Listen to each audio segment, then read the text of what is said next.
So hi everyone, thank you so much for joining us this evening. My name's Lottie. I am the Communications and Projects Assistant at the Pituitary Foundation, and today I'm joined by Sue Jackson. Hello. So this is our first ever Facebook Live, so it's definitely a trial, so we'd love to hear your feedback. And if it goes well, then we'll definitely be doing more events like these. So the theme of today's session is the psychological impact of pituitary conditions. Obviously there's lots of impacts of pituitary conditions, and we're just focusing on this one area. So feel free to ask any questions in the chat box, and we're going to do our best to answer them. And it will be Megan in the chat box who is on the Pituitary Foundation account, so she'll be sharing any links and anything in there as well. And before we get going on the questions, I think Megan is just going to drop a link to donate to the charity. Obviously, we are completely funded by donations and fundraising. So if you are able to donate so that we can keep up our essential services, then we would really appreciate that. But obviously there's no pressure at all. So yeah, should we get going with the questions? So firstly, Sue, would you like to tell everyone a little bit about yourself and what you do? Hello, yeah, I'm Sue Jackson. I'm an independent chartered psychologist.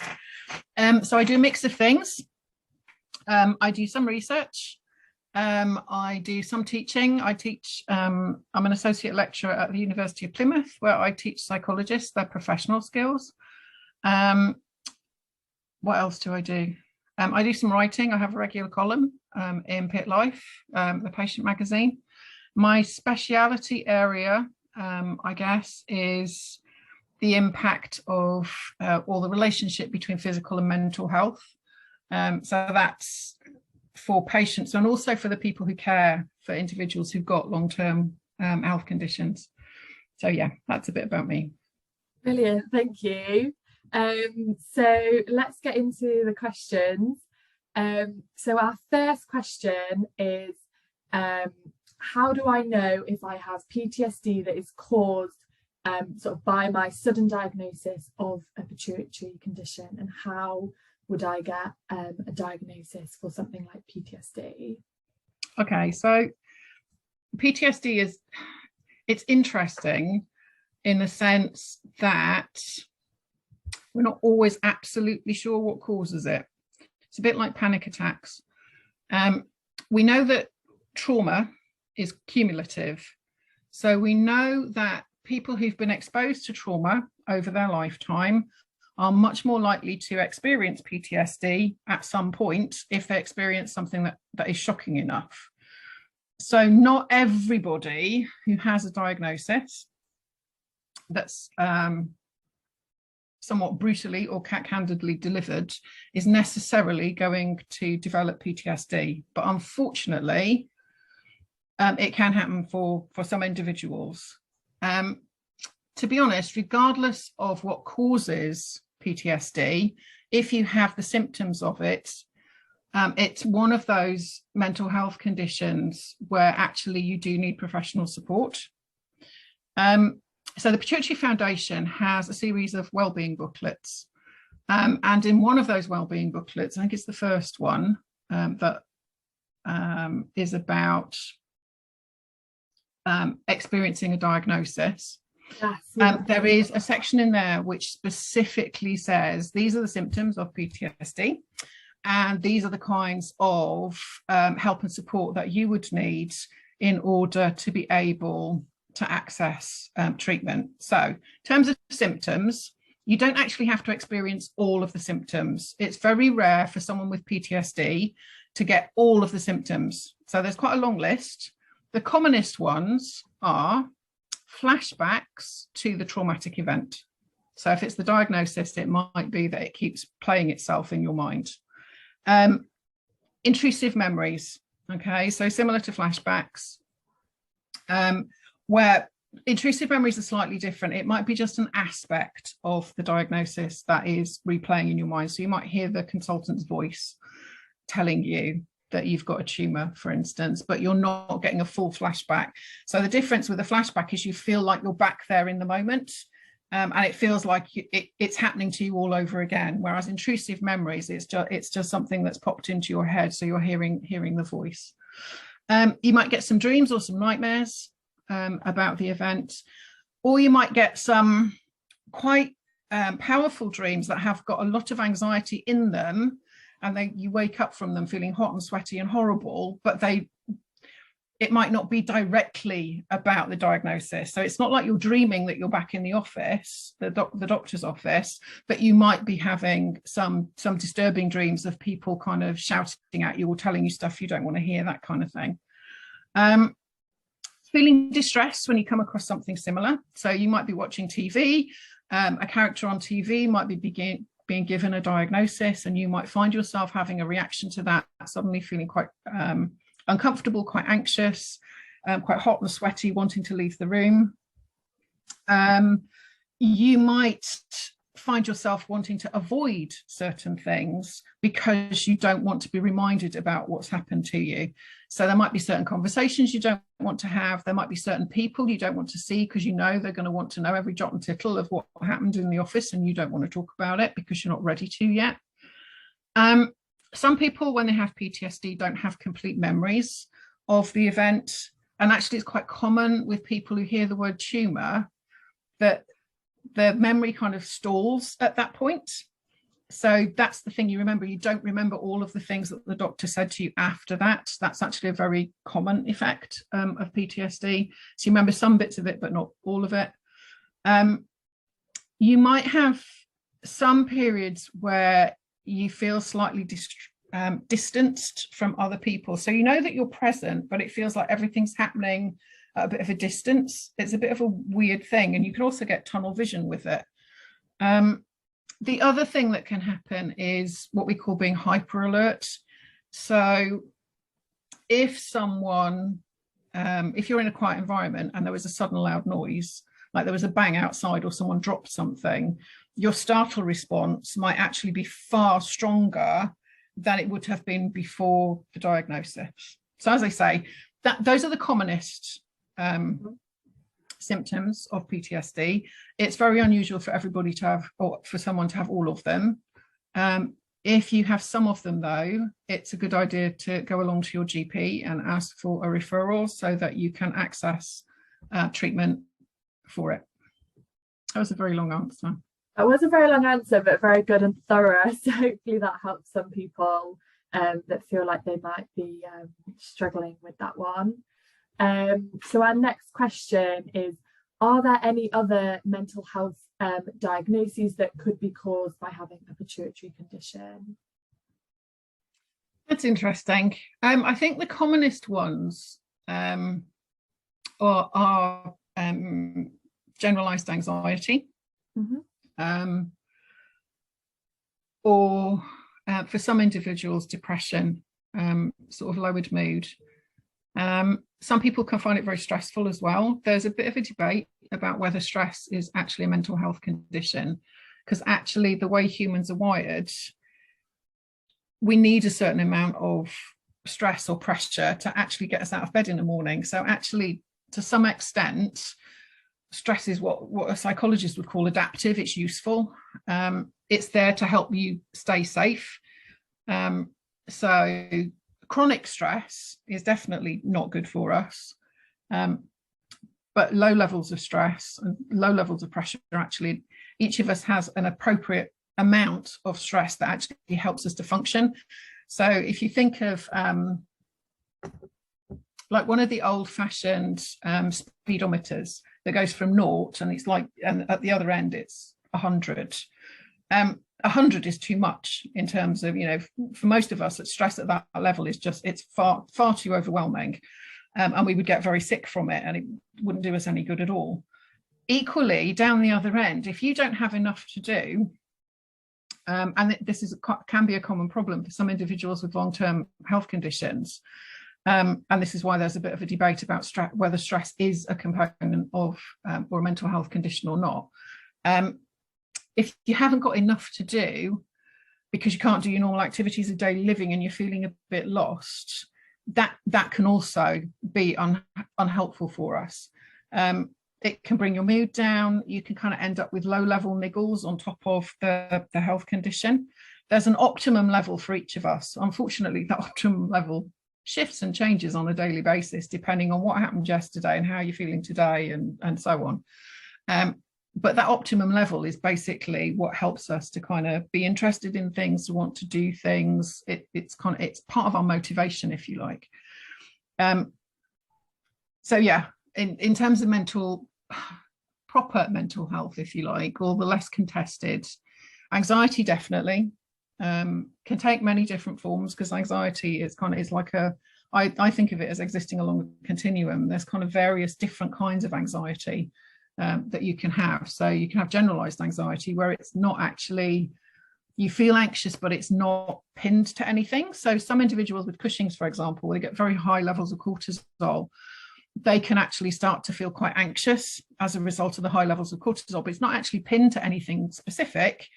It's just something will happen and they will notice that they're having this reaction, and it's more likely to happen. And some people will say, oh, I'm reacting to things that I wouldn't normally react to, and they don't like it because it feels well, it's different. It's not what they're used to. It's not a nice feeling. You can also get health anxiety, which does what it says on the tin. You're concerned about your health, which for individuals with a long-term condition, particularly in the early stages, I think some GPs have a bit of a bad habit in some cases. They pathologize normal responses. When you're getting used to something, it's normal to be concerned about it. It's normal to have lots of questions, particularly in that period of time where you're going through the diagnosis, you're going through the testing procedures, not absolutely sure what your treatment might be. Once you've had the treatment, it can take a little while for the doctors to actually get your hormone replacement right, if that's indeed what you need. Yeah.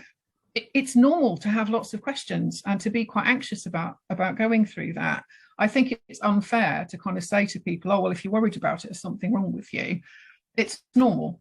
I think there are some individuals, though, if the anxiety is continuing on after that, then at that point you might want to start talking to someone about it, because it's helpful and useful to have questions as you're going through that process of diagnosis and testing. But if that continues on, once your kind of hormone levels have been stabilized, then you might kind of want to, as I say, talk to someone around it, because you don't want it becoming a habit that's kind of, anxiety can waste an awful lot of energy if you let it. You go to sleep at night, you can be absolutely tired, and you put your head on the pillow and your brain goes, oh, if you're not doing anything else, I'll just remind you of this list of things. Or you get off to sleep all right, and then in the early hours when you wake up, your brain goes, now you're awake and you're not actually doing anything else. There's this list of things I have to remind you. So there's a point at which it's becoming unhelpful. And that's the point at which you kind of think, actually, maybe it would be worth talking to someone about this to kind of put some boundaries around it so I can sleep better and so on. Yeah, that's really interesting. I think we've all been there, haven't we, where we can't get to sleep at night because you've got so much sort of wearing through your brain. But yeah, as you say, sort of a little bit of anxiety when you first get a diagnosis is normal. It's a totally normal reaction, and GPs should not be pathologizing it and sending you to the counsellor.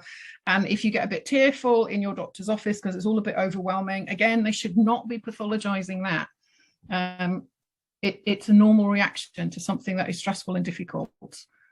So yeah, it's kind of human to humans. When we're faced with difficult things, it's normal to have a reaction to them. And I think some GPs, because their training in psychology is quite limited, they don't necessarily always appreciate that it's a normal response. Okay, thank you. So we've got a question from Pauline, and she runs the Facebook Cushing support group. And she said something that's asked frequently in the group is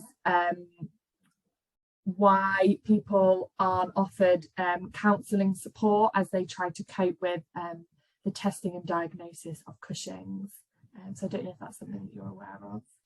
Yeah, it's been a thing for a long time. There's an inequality within endocrine services generally.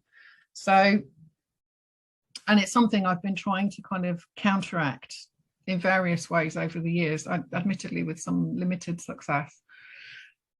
So one issue is that at the GP level, we've got IAPT, increasing access to psychological therapies.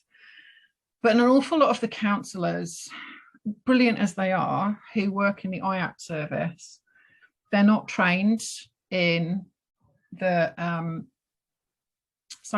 psychosocial aspects of some of the rarer endocrine disorders. So they might know some things about diabetes, they might know some things about thyroid conditions, because actually they're relatively common in the population. But the other diabetes mellitus, you mean they're not diabetes? Yeah, the sugar diabetes, not the diabetes insipidus, which is the, very few people know about that. Most people get it wrong. So that's one part of the problem. At primary care level, we don't have counsellors with the right kind of information and knowledge. The problem is that's also replicated in secondary care.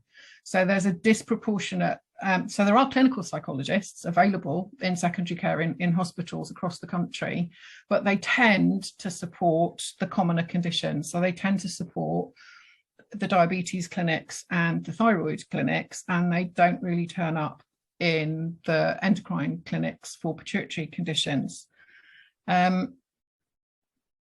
So yeah, a lot of endocrine clinics seem to rely on their specialist nurses.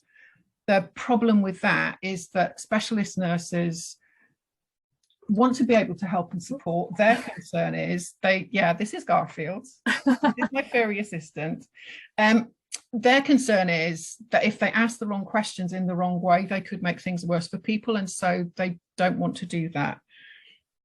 So one of the things I've been looking at is, are there things that we can do that can help skill the specialist nurses so they feel more confident? Because a lot of the time it's not necessarily about doing anything magic. It's actually about listening to someone's concerns and normalizing them and validating them.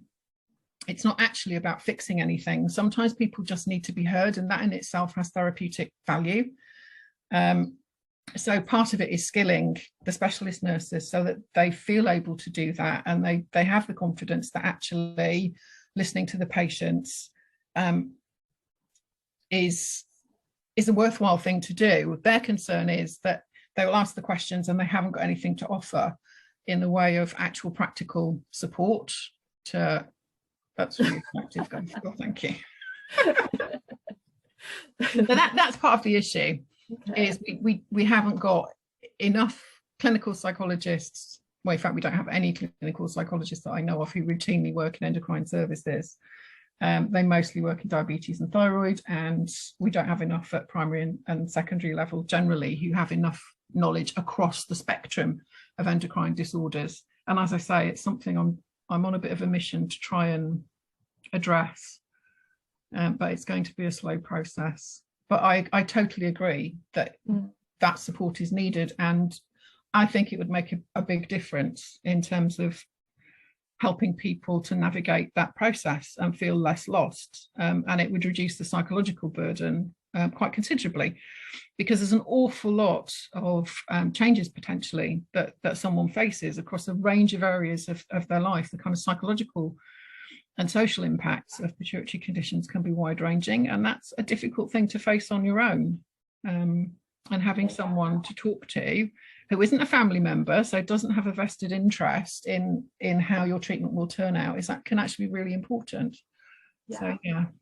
And that's definitely something that, for example, the Cushing support group where this question came from on Facebook is really important for, and also the Pituitary Foundation support services as well.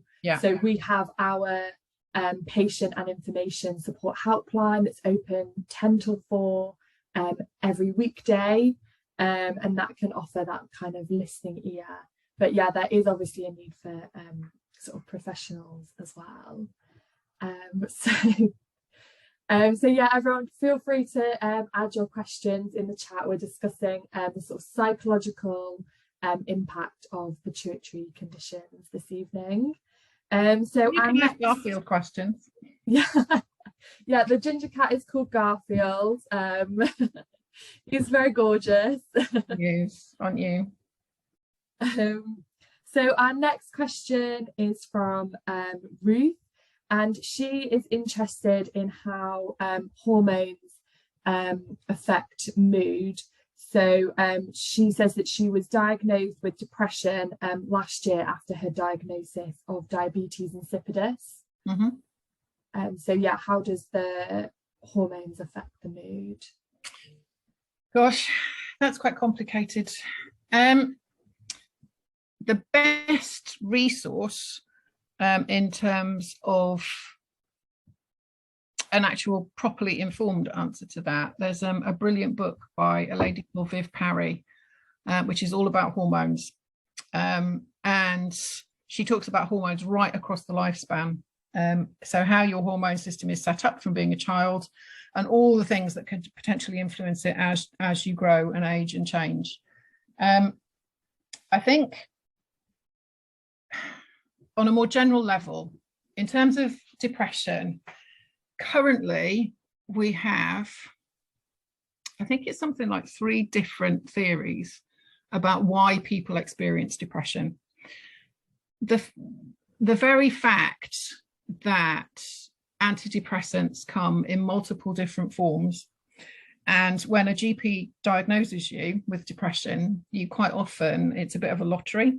They listen to your symptoms and they try and work out from that what they think might be going on, and they try you on some medication to see if it makes a difference. The very fact that it's trial and error tells us that we do not properly understand the link between our hormones and our mood state. So it's all a bit, we're still at the stage of pin the tail on the donkey in the dark, which isn't great, particularly not if you need antidepressants.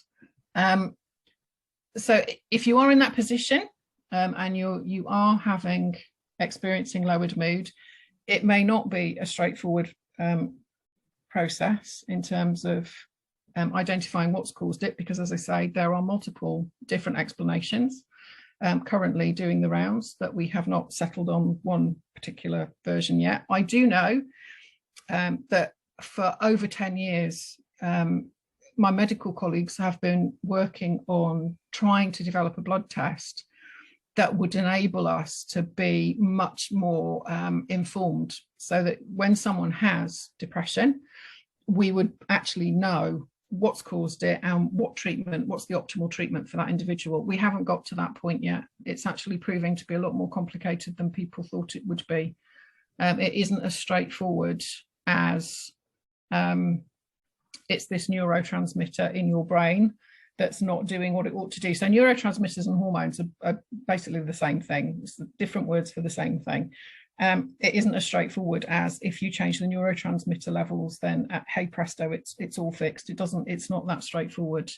The other book that's definitely worth a read if you're interested is it's a new book that came out I think earlier this year or late last year. It's by Ginny Smith and it's called Overloaded.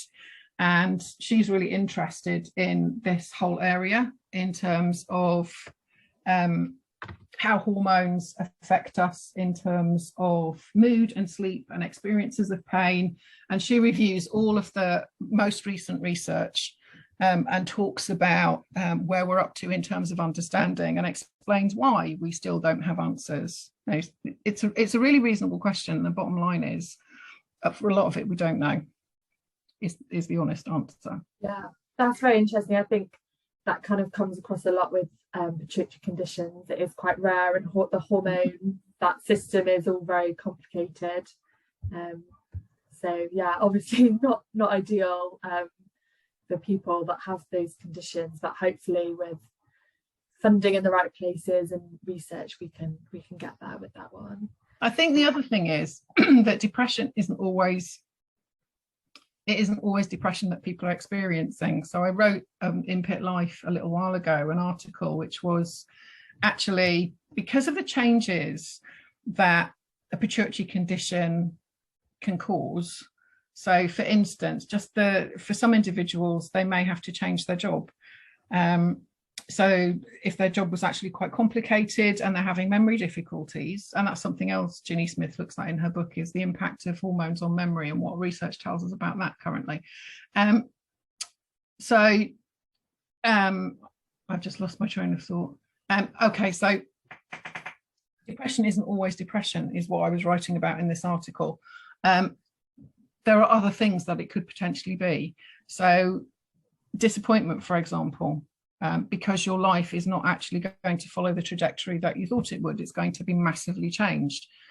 Disappointment can look and feel a lot like depression, but actually it's not. It's very different. And it's similar to depression in a number of ways. It's very difficult to articulate to other people. It lasts a long time. There's a lot of processing that you have to do to work through it. And that's part of the problem.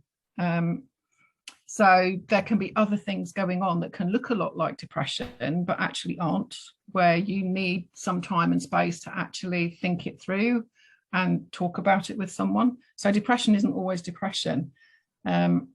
Sometimes it's something else, like disappointment, like despair, because you're trying lots and lots of things and you're working really, really hard to try and get back to your activities of daily living because your doctors are telling you your hormone levels are back right, so you should be fine now. So you're kind of trying to do all of those things, and it's like you're pedaling really hard and not getting anywhere. And people can be left feeling despairing, and despair can feel a lot like depression, again, because it's kind of your mood is lowered, the impact it has on you. So the changes caused by pituitary conditions can actually result in feelings of lowered mood, but it's not necessarily always depression. For some people it is, definitely, but for others may not be, maybe something else that's going on. Interesting. Yeah. And another question that's been asked is diabetes insipidus considered a chronic health condition, and should work adaptations be made if it is sort of a chronic health condition, for example, extra toilet breaks? Well, I would say that yes, it is, without question. And yes, there should be adaptations made for it. And if they're not, your employers should be ashamed of themselves. Yeah, we do have, I think we have got a booklet. There is, and it's very, very good. It gives you advice about how to manage. I think it's about going back to employment or something to do with employers. Hopefully Megan will add that to the chat right now. So that's got lots of sort of things in there. So that's sort of free to download on our website, or we can send you a copy as well for I think it's £2.50. So our next question is from Mark, and he has said, hydrocortisone is known as the stress hormone. Why is it not addressed that many hypoadrenal patients will struggle with both psychological and physical stress?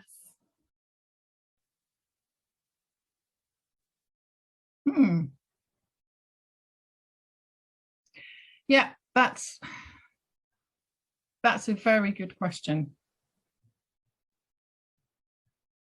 to which I'm not entirely sure of the answer. I think it's one of those that kind of you'd need an endocrinologist on the call as well to kind of put my knowledge with their knowledge. Okay.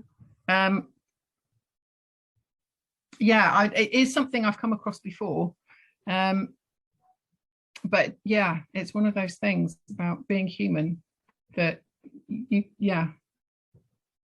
bottom line is, I on my own as a psychologist, I don't have enough information to be able to give a sensible answer to that. We'd need an endocrinologist here as well to be able to answer that. So I'm not going to go out on a limb and say something that's kind of makes no sense.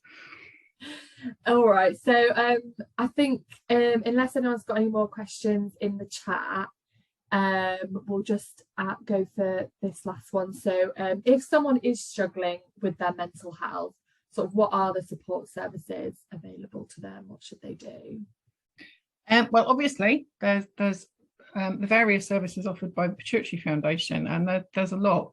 So there's all the ones that you've already listed, plus they have a buddying system, and there are local support groups as well. So, yeah, third sector agencies such as the Pituitary Foundation offer really, really good and well-informed support. In terms of primary care, you can go and see your GP. They should refer you to what's known as increasing access to psychological therapies, or IAPT. There are IAPT services across the country, or there should be. They're offered by all the NHS trusts. I guess the issue with the IAPT services is it depends who's been commissioned in each area. So it's a bit of a postcode lottery, which isn't great. And not all services are available in all areas. It depends on who won the local bid, and what was in that bid varies between places in the country. There are different levels of support. So when your GP refers you, usually the first thing that happens is that you will be contacted by someone to go through what's called the triage process. And I've got to stop doing this because it's annoying me now.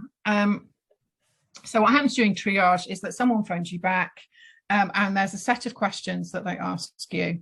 They're standardized questions. Basically, they're taking you through at least 2, if not 3, standard questionnaires. So there's one that measures or gives a score for anxiety. It's called the GAD-7, Generalized Anxiety Disorder Questionnaire. It's called the GAD-7 because there are 7 questions on it. There's the PHQ-9. The PHQ-9 basically gives a measure of depression. Again, it's called the PHQ-9. There are 9 questions. Some of them also use a questionnaire called the WASAS, which I don't actually think is that useful. So it's about work and social adjustments basically, but it's literally 4 questions, and it doesn't really tell you very much, in my opinion anyway. The most important 2 are the anxiety and the depression ones. Depending on your scores on those questions, the computer will then say whether it recommends that you are given some self-help. So there are various agencies around the country have self-help resources that they can direct you to. You may be given telephone support, which means that someone will phone you and you'll have a number of sessions. I think in Bristol at the moment, you can have up to 6 sessions, and I think it's about half an hour long, 6 half-hour sessions. Another option available is some in-person group sessions where you go along and they do a form of psychoeducation where they take you through various interventions which are based on CBT, cognitive behavioural therapy, and they're introducing you to principles to help you, basic principles to help you manage anxiety and depression. Some of the feedback from those group sessions is that the groups can be quite large in some urban areas, and they're not very personalised. So you're taken through the information, and you have to work out for yourself how to apply the information you're being given to your personal situation. And some people actually don't like that. They would rather see someone one-to-one. Now, in some areas that is the case. In virtually all areas, there's a shortage of counsellors, so the waiting list for one-to-one sessions is actually, in most places, it's months. So those are the general resources that your GP has access to at primary care level. There are some other sources of support from other third sector agencies. So there are a number of charities that offer support with various aspects of mental health. So for instance, there's Mind, there's Triumph Over Phobia. There are a couple of charities that support with anxiety difficulties. So there are other places where you can get support. If your condition is impacting your relationship, then Relate is very good. Their website is very good. And again, there's a waiting list. but their therapists are very well trained, and that's can be a really useful source of support for kind of navigating and mediating issues within relationships. So there are some other sources of support for individuals who've got concerns about their appearance. So unfortunately, some of the pituitary disorders can lead to significant changes in appearance, either because of weight gain or with acromegaly, because it literally changes the way you look in terms of bone growth. There's a charity called Changing Faces, and they have a number of different services that are available. So they have counsellors, they have an online intervention, which is you can log on to it and do it in your own time at home. So it's a program that you can follow to help you if you're experiencing social anxiety because your appearance has changed. They've got a whole lot of other fact sheets and information sheets as well about issues to do with how your appearance has changed and how you can come to terms with that if you need some help and support with that. So yeah. Thank you. That Changing Faces one sounds really good, because I know that is something that a lot of people struggle with. So we've had some comments in the chat about some other Facebook groups that people have found useful. So we've already mentioned the Cushing's UK Facebook group, and there's also UK Addison's AI Info, which is for people with adrenal insufficiency, and the UK acromegaly group as well. So I think some of those might be linked in the comments, so it might be worth checking those out as well if you think you'll find that useful. So yeah, I think we're going to wrap up there. So thank you so much, Sue, for taking the time to speak with us today. I think everyone's found it really, really helpful, so we're very grateful to you for giving up your time. You're welcome. And yeah, thank you to everyone that asked questions. We've obviously covered our support services quite a lot, but we know that this is a bit of a heavy topic maybe, and there is a lot of support, not just from the Pituitary Foundation, but from our other services as well. So please do go and check that out. And yeah, thanks to everyone for asking questions, and also to Megan, who I think has been working very hard moderating the chat. And putting all those links in there. Well done. Our producer. Yeah, our producer. Thanks, Megan. And finally, if you would like to donate to the Pituitary Foundation, then you can head to the website and click the donate button, or there'll be a link in the chat, and we would really appreciate that. And we are also going to be adding a recording of this video to YouTube, so you'll be able to catch up or watch it again if you missed anything or anything like that. So yeah, so thank you for joining us, everyone, and yeah, hopefully we'll see you next time.